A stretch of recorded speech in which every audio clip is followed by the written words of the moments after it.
All right, and I'm gonna get this guy go live.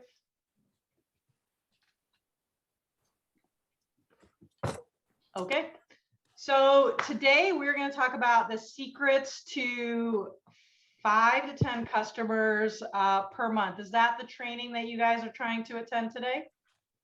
Okay, super. So let me just go ahead and go over the agenda for our training today. We're going to first talk about what's hard for you right now when it comes to getting 5 to 10 new customers a month. I'm curious, I see a lot of new faces. If you guys want to put in the chat, is this your first training with me? Or are you a client of ours? Or are you coming back home because you used to be a client of ours and now you're coming back? So let me know in the chat if if this is your first training, if you're a client, or if you're coming back home. For those of you that are new, welcome home, Sue. I'll tell you a little about who this Tasha person is. Should you listen to anything, it's a good question. So I'll tell you how we got here. And we're just going to go over like the entire model in order to get those 5 to 10 customers. And also we want to get builders too, right? At least 1 or 2 builders. So I'm going to cover that. And today I'm going to specifically go over weekly goals, an enjoyable sales conversation, and referrals and hosts. How does that sound for today? That sound good? Okay, awesome. Once we go through all these tips, so I'm planned for like maybe 50 minutes.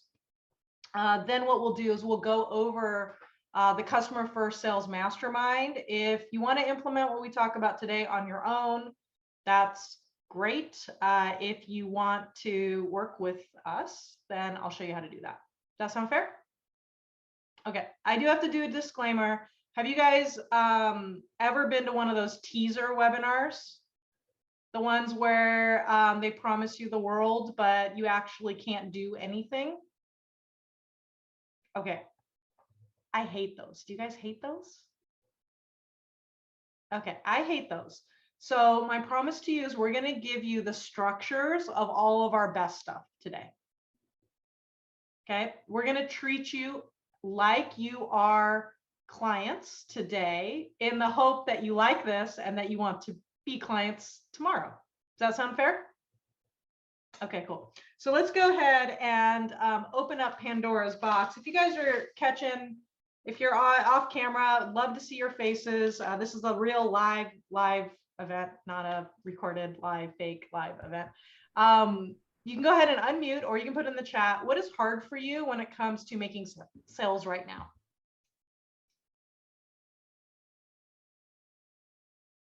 Like when you think about 5 to 10 customers, what's hard about that?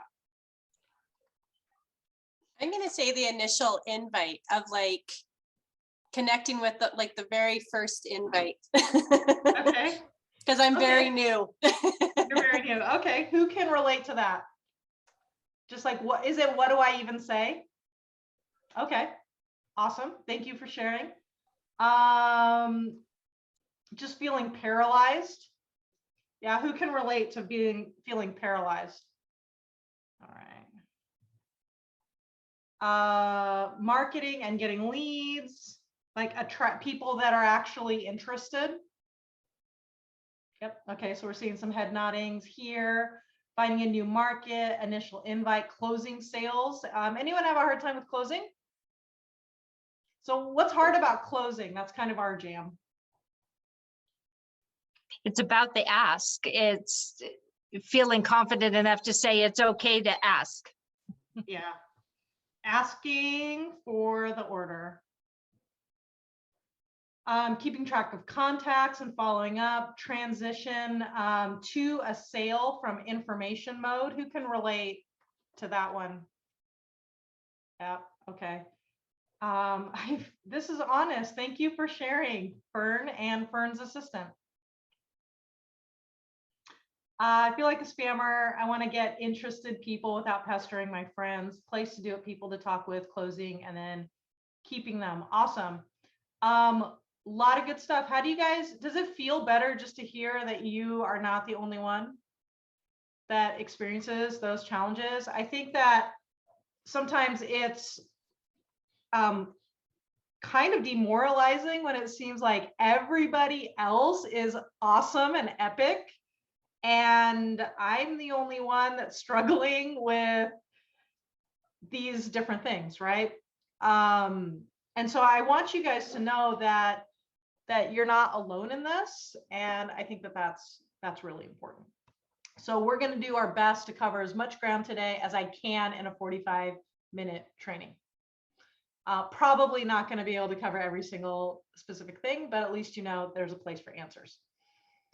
Okay, so for those of you that I've not met before, I'm just going to do a quick little background on who's this Tasha person and what's the deal here, what's the background. So I'm going to give you, I'm going to do a confession. I'm not an active network marketer, but if you could do me a favor and don't leave, just hang with me for a second. I have one redeeming quality, and that is that I am your customer. Okay, so I'm your customer. So how I got into this, I'm 41. Yes, Zoom filters are amazing, right?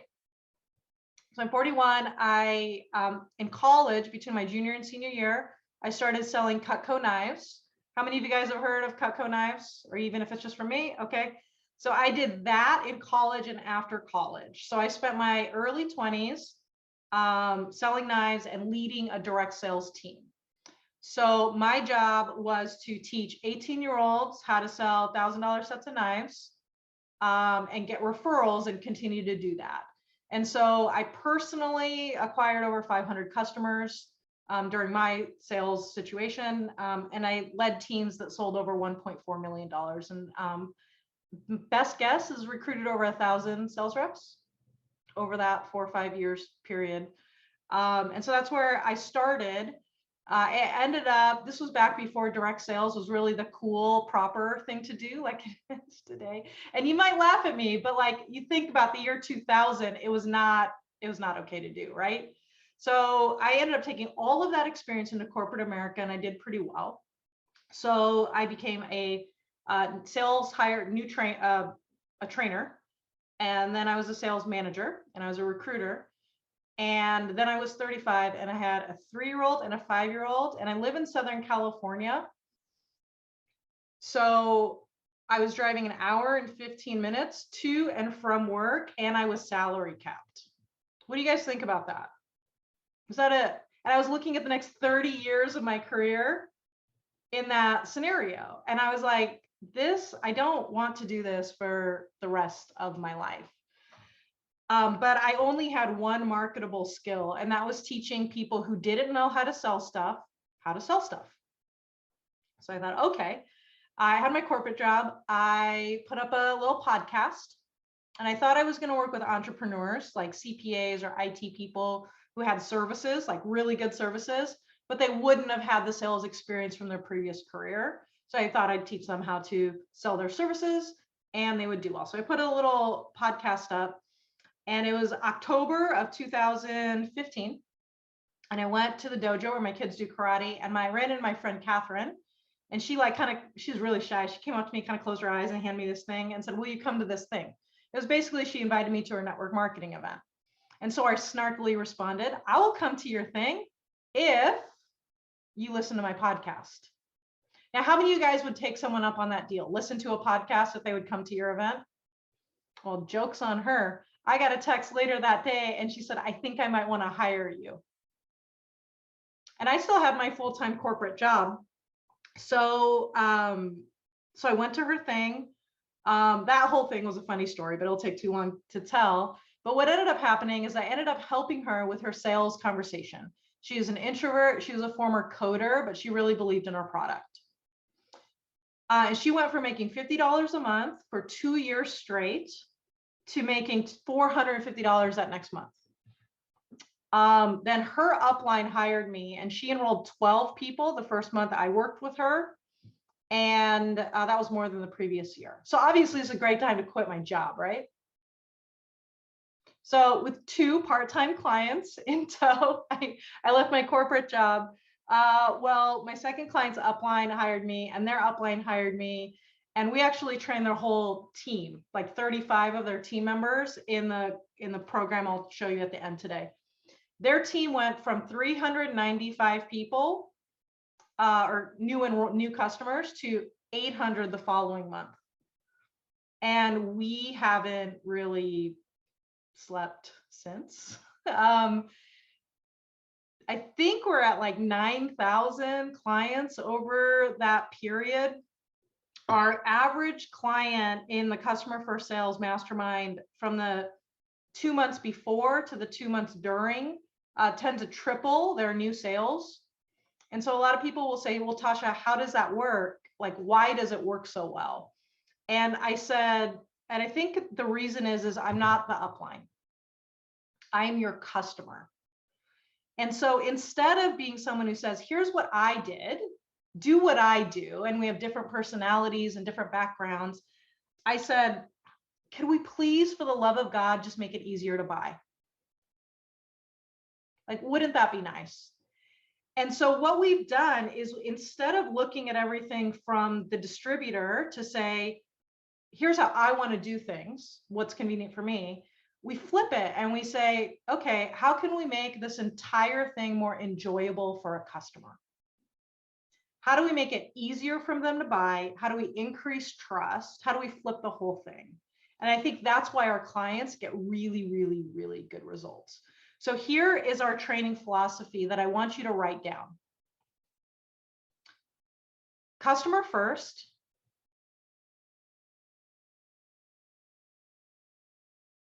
Customer first, team second, and our ego third. Customer first, team second, ego third. If our customers are happy, right, they'll buy more, right? If we make it easier for them to buy. And if our customers buy more, then our team will do more because they'll be more successful. And then our ego will be happy. Instead of, in a lot of instances, right, we make all of our decisions based on what makes us feel good, which might actually contradict what makes our customers feel good. And if we're in business, this is a great quote to write down. It's by Peter Drucker. The purpose of every business is to create customers. Right? The most amount of customers means the highest amount of residual income. Right? They're reordering, ordering over and over and over and over again. How does that feel so far? Can you guys like jump in with that idea and that philosophy? Okay, so we've been talking about sales, but how many of you said I'm not a salesperson? Come on, raise your hand. It's okay. And why do we say that? It's because we don't want to be that person, right? Who's high pressure and pushy. And so instead of going to sales training, we go to mindset training to deal with all of the rejection we get because we don't know how to sell. Instead of going to sales training, where we might be able to communicate better. Have any of you actually worked with a high quality salesperson? How does that feel? No, well, you're working with one right now. How does it feel when you chat with a high quality salesperson? I think really good, right? It's relaxed and it's comfortable and it's progressive. You know, you can trust them. Yeah, that's It's right. inspirational. Inspirational, sure. Motivating. Yeah, it gives you hope, right? Mm-hmm. Because now you have a solution to a problem you didn't have a solution to. And I will argue that the difference between the high pushy pressure, you know, we'll use the car salesman example. The difference between that person and the person that, is it Blaga? Am I saying that right? Yep. And Vicky shared would be training. Right. And so how many of you believe in the life-changing properties of your product? Then I will argue there is a moral and an ethical obligation to learn how to sell well. Because if you don't know how to sell well, how will they get the product? And how will they solve their problems? And what I've noticed in 21 years of teaching people how to sell, It's really a lot simpler than we think it is. And our goal is really to build trust. So how does that feel to everyone? Good. Okay. So now we're going to bust out the iPad and we're going to see if this actually works. What do you think? You think it'll work? All right. So what I'm going to do is I'm going to draw the model that we walked through with our clients on. See this? Okay, can you guys see my whiteboard? Okay, so Facebook Livers, let me know if you can see my whiteboard. Zoom people, can you guys see my whiteboard? Yes. Okay, awesome. So I'm going to spend most of today drawing. I hate slides. I feel like they put me in a box. So I'm going to go ahead and draw this stuff for you so that you'll be able to follow along. Okay. Okay, so what do we want? What we want here is we want 5 to 10 new customers a month. And I want you just to think for a second, if you had 5 to 10 new customers a month for 12 months straight, what would happen to your business? Right? 12 months straight. That's what we're shooting for. Okay, so what is it that prevents us from having the 5 to 10 customers? Well, no one, what are people frustrated with? No one is interested, right? That's one big problem. Who can relate to that one? Yep, okay. Awkward conversations is another big problem. Who can relate to that one? Okay.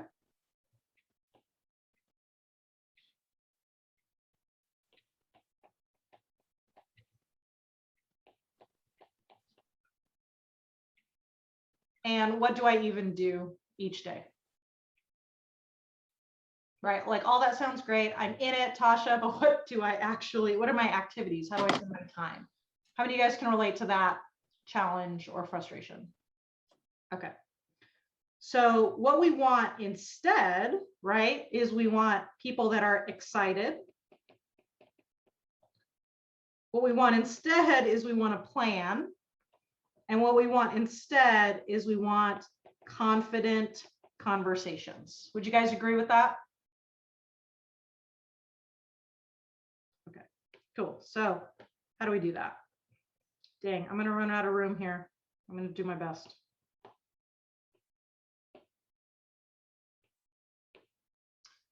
Okay, so in order to fix the planning situation, we really want 3 things. We want weekly goals so that we're able to have some confidence into our weekend. Does anyone get stressed out on the weekend? Because you're like, I didn't do enough. Yeah, okay, just Vicky. Everyone else is taking notes. So we have weekly goals so you can feel good that you're making progress. We want organized outlines. So you know what to say, when to say it, and you don't have to spend all your time thinking about what you're going to do or say in a scenario. And we want routines. Like just a flow to the day, to the year, right? Like this month I do this week I do this, right? Just that flow that's predictable. And all of these things can contribute to consistency.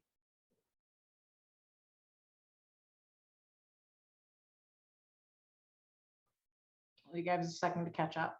Give me a thumbs up if you guys are caught up with me. Okay, cool. Now, if we want a confident sales and recruiting process where we know what to say and people like to hear it, which is, I think, a really important part, right? So we want what I'll call just an inviting invitation, right? Something that someone actually wants to come to. We want an enjoyable sales conversation. We don't want our customer to feel like we're pulling teeth. And we want an action producing business overview. Have you guys ever chatted with someone about the business and they just don't do anything? That's super frustrating, right? Like you think you have someone that you're going to build this business with and nothing happens. So we want to make sure that the business overview conversation, it creates action. We also want a lot of exciting prospects. Now there's a lot of different ways to do it, but the process we start with is we want to focus on referrals and hosts. We want to take whatever customers we have and we want to turn our customers into super fans, right? Where they order all the time, right? They're like it's part of their lifestyle, almost like they're a little billboard for our business.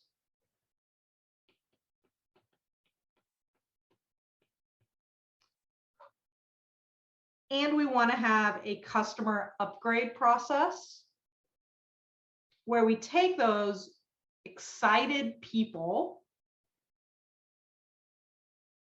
and we upgrade them into business builders.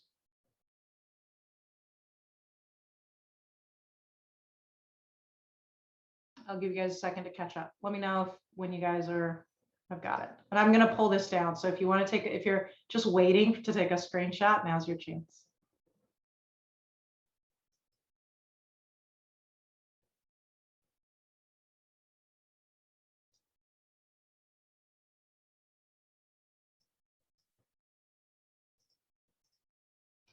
Okay, so how does this feel to everyone? Do those components sound right to you guys? Absolutely. Okay, cool. So let's just take a quick, like 60-second timeout. I want you to jot down in the chat, just from what we talked about today, what are a couple of things that you already know you need to adjust in your business? And so go ahead and jot that down in the chat. Okay, so Kimberly says routines. That's you, Karen, right? Karen says referrals. Cindy needs to get a schedule. Garrett needs to focus on consistency, being more intentional, follow up, upgrading clients to business partners. Awesome. More business overviews, schedules and routines, goals, consistency, follow up, plan, all of the above. Okay, cool. So should we jump into a couple of these? Now, we're not going to cover every single one of them today. Sorry. What we're going to cover is we're going to cover weekly goals. We're going to cover enjoyable sales conversation. And we're going to talk about some structures for referrals and hosts to help with some of the language behind that. Okay.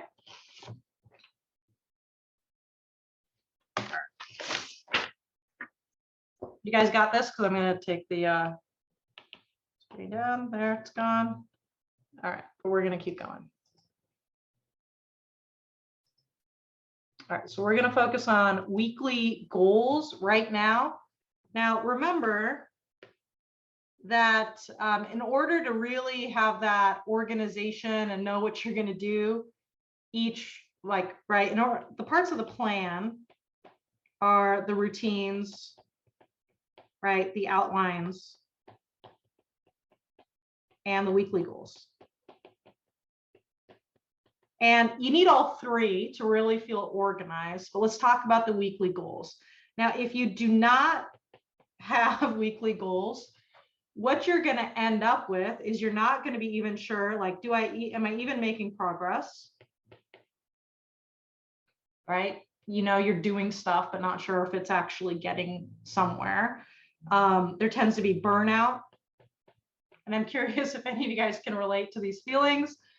And then the other thing that happens is what I'll call this push escape, where you end up with, okay, this week I'm going to just like be in it to win it.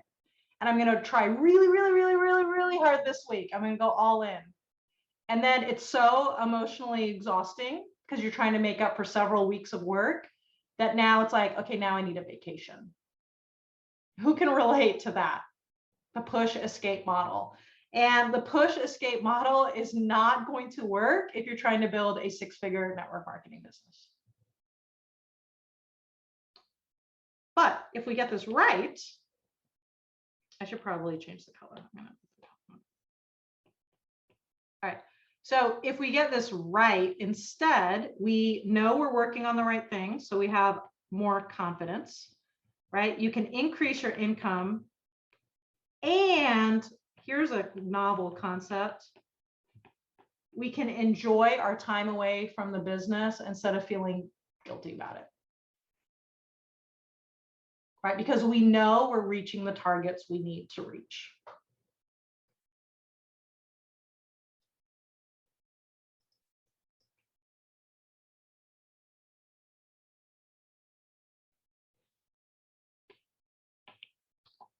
So I'm just going to give you some goals based on whether you're part-time or full-time.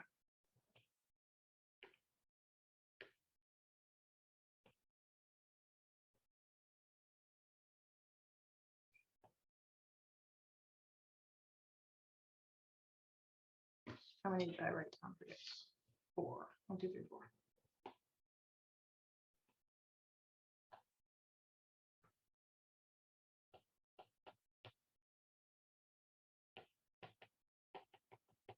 Okay, so when you're looking at weekly goals, the first type of goal is how many new people to meet. You can also cover reconnections in this area. So, you know, you're supposed to like meet people, talk to people, kind of vague. Not sure if you can check that off the list or not. The second type is how many sales conversations that we're having.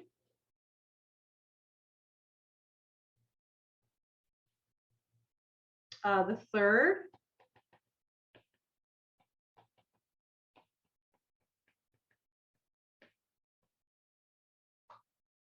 is how many people am I inviting to a business overview? Any of you guys like say, I wish I could find builders?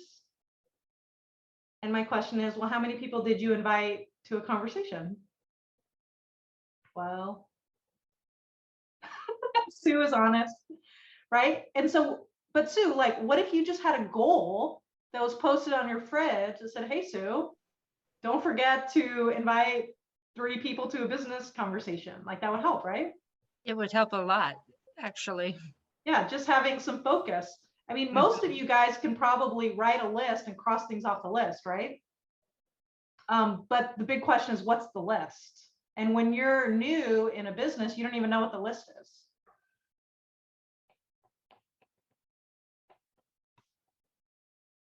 And the fourth one is hosted events. So a hosted event is going to be maybe one of your customers that gathers, you know, I guess it would be called like a party, a social, a class, or whatever. They can be online or Zoom, but that's how we work our way into other people's networks. Do these 4 goals sound right to everyone? Like if you did these each week? Let me just scroll through, make sure we're good. Yeah, good? Okay, super. Okay, so we have part-time people, we have full-time people. So I'm just gonna make these weekly goals. Part-time, let's do 7 to 8 new people met in a week. Full-time people, let's do 15 or more.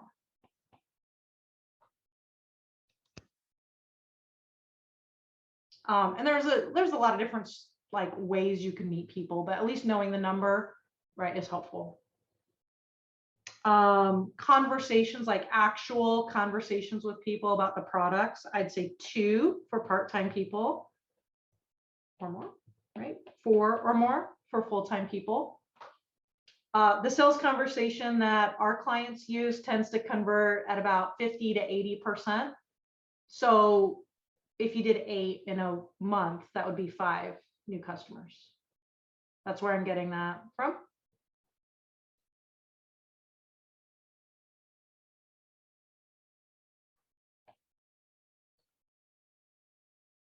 inviting 2 people to business overviews per week. If you're full-time, we just double that, right?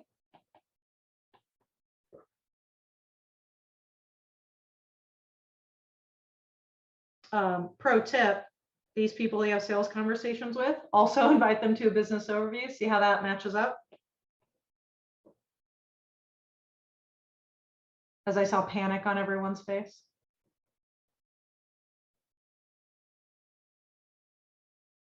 And hosted events, I'm going to say 1 per month. And here, 2 per month. And that might be a new builder starting or a customer that wants to share or something.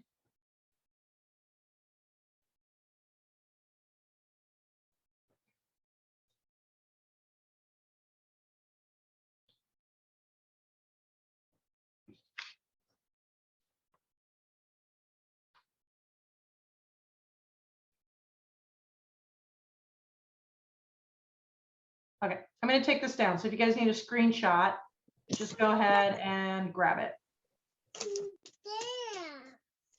No.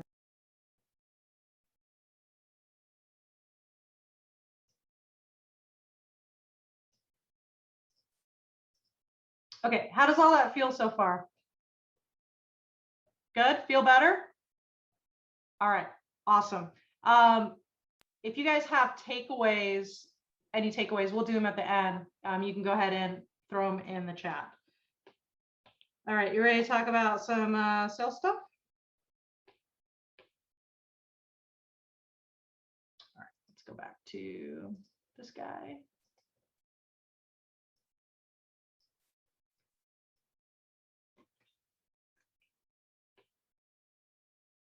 Okay, so remember, there are 3 parts to just the whole sales. We want a confident sales and recruiting process. So we have the invitation. We have the sales. We want an enjoyable sales convo that makes people happy. And we want an action producing business overview. Right, and if we aren't able to figure this out, we end up with being pushy, having no closure, lots of follow-up, and or just like analysis paralysis. Can anyone relate to any of those feelings? But if we get this right, then we can get 50 to 80% to buy on the first appointment.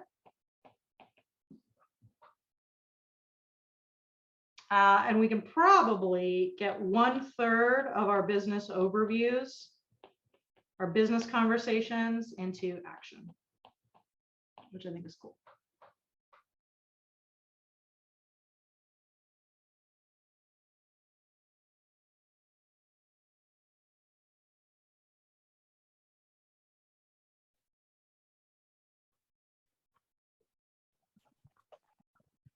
Okay.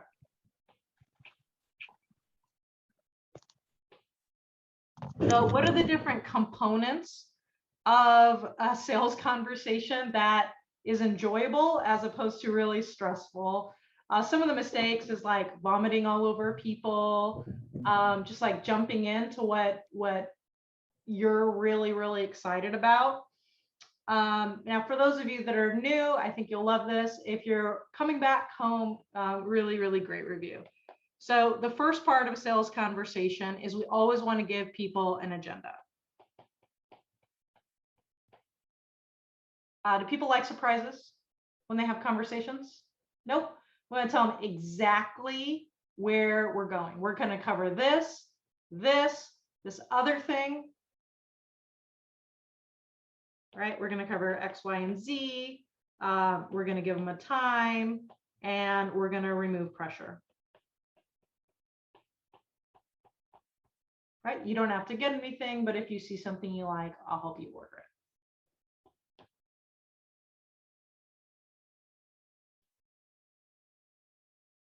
The second part is to gain input. Oops.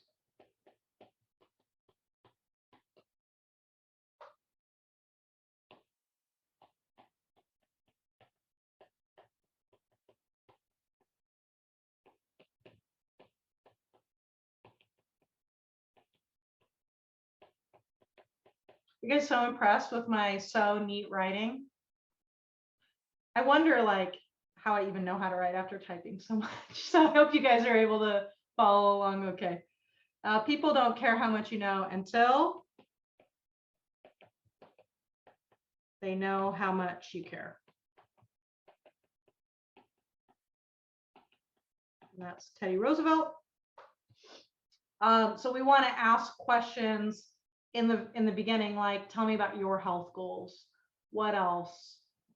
What else? What do you already know about this specific company? So instead of starting with, let me tell you why the product and all of this is so amazing, we're actually going to ask about them. People buy for their reasons, not ours.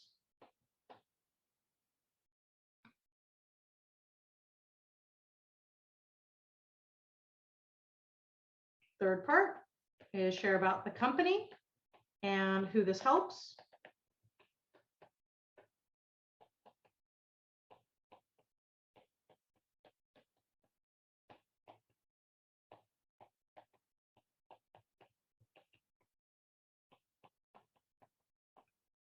Fourth, we're going to personalize features and benefits.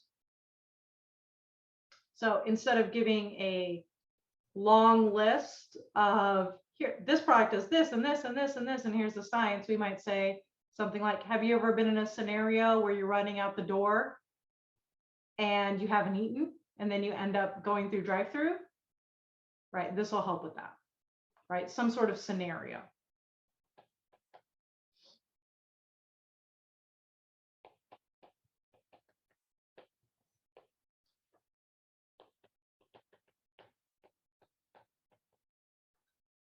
And then the last step to making it easy is just giving them two choices, right? These are our most popular kits, this one or this one.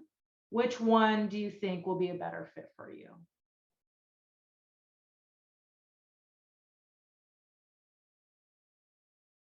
And so we walk through this conversation so they know exactly what to expect. You're showing them that you care about them. Of course, you're letting them know a little about the company. You're letting them know when they're going to use products as opposed to what's in the products, which I think is easier to connect, right? And then we're giving people really simple choices so they don't get overwhelmed.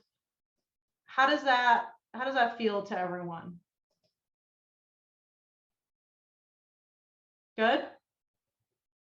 All right, cool.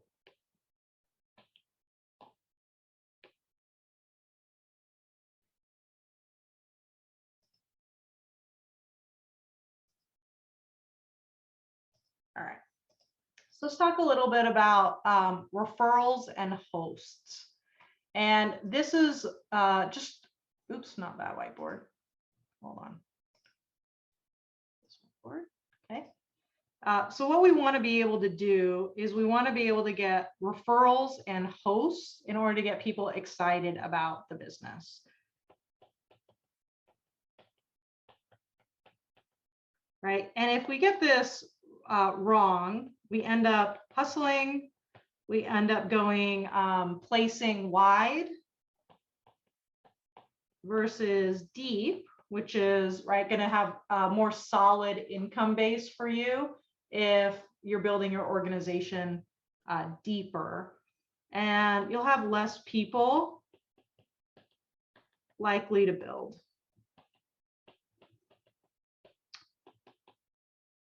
But if we get this right, guys, we can double enrollments on the team really, really quickly.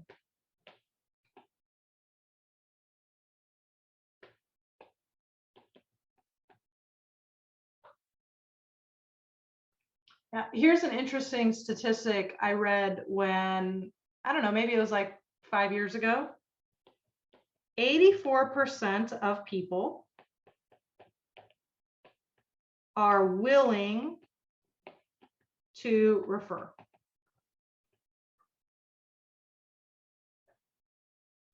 %11 of people ask. So between, there's like 15 people live right now on the Facebook, and there's 35 people live here.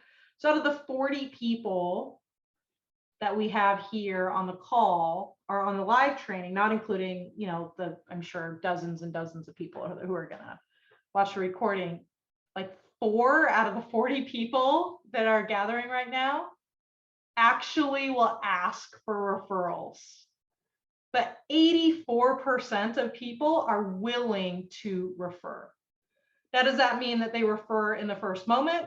Maybe not, but that means that they are willing to refer. Here's what happens. This 16%, right? What's the difference? Not willing, right?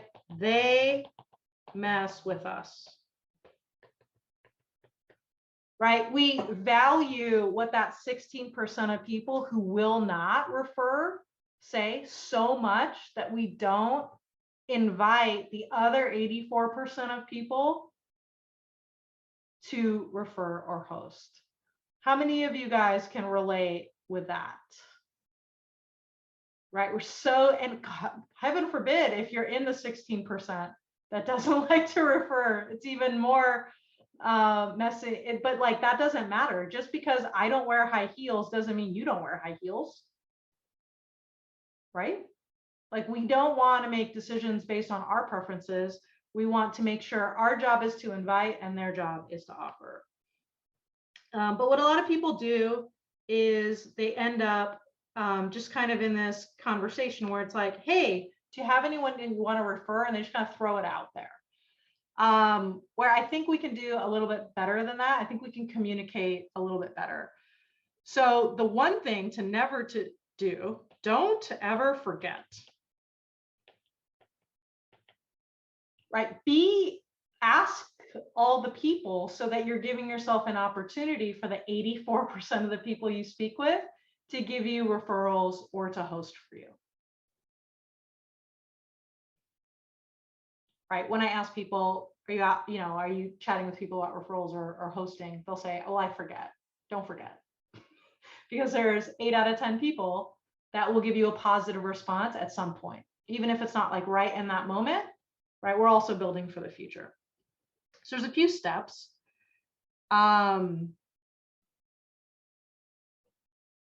First step is explain why. Why are you asking for referrals, right? It might be something really simple, like I want to help as many people as possible with these awesome products.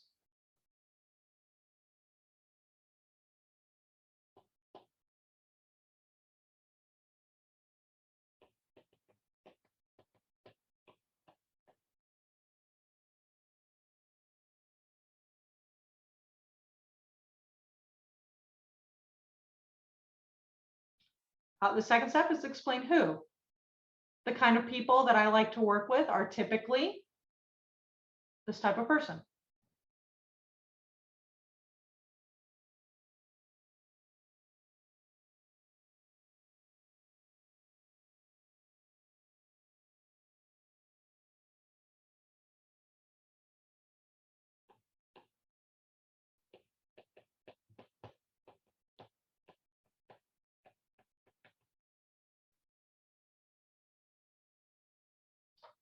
The third step is to explain a win-win scenario.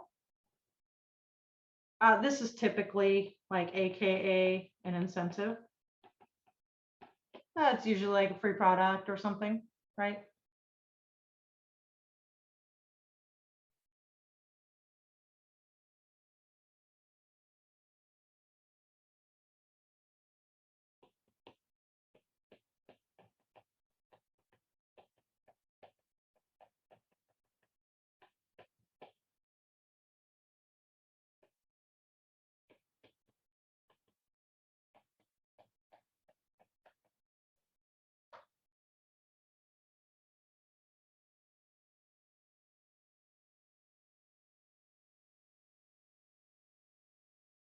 The fourth step is specific instructions on how to connect. Right? So it sounds kind of like this. I'm trying to help as many people learn about XYZ product line. Type person that I am looking to work with is really nice and friendly, and maybe that's for me, that's pretty much it. If you want to connect us, or if you want to host a gathering, right, here is how the incentive works. And so the best thing to do would be to connect us via text, or the best thing to do would be to just set up a date, and we'll invite the top 5-10 people that you think would really enjoy this. Right, you guys see how simple that is? So we just follow step 1, step 2, step 3, step 4. And what I recommend is just in your notebook, just write 1 or 2 sentences for each of these and give it a whirl.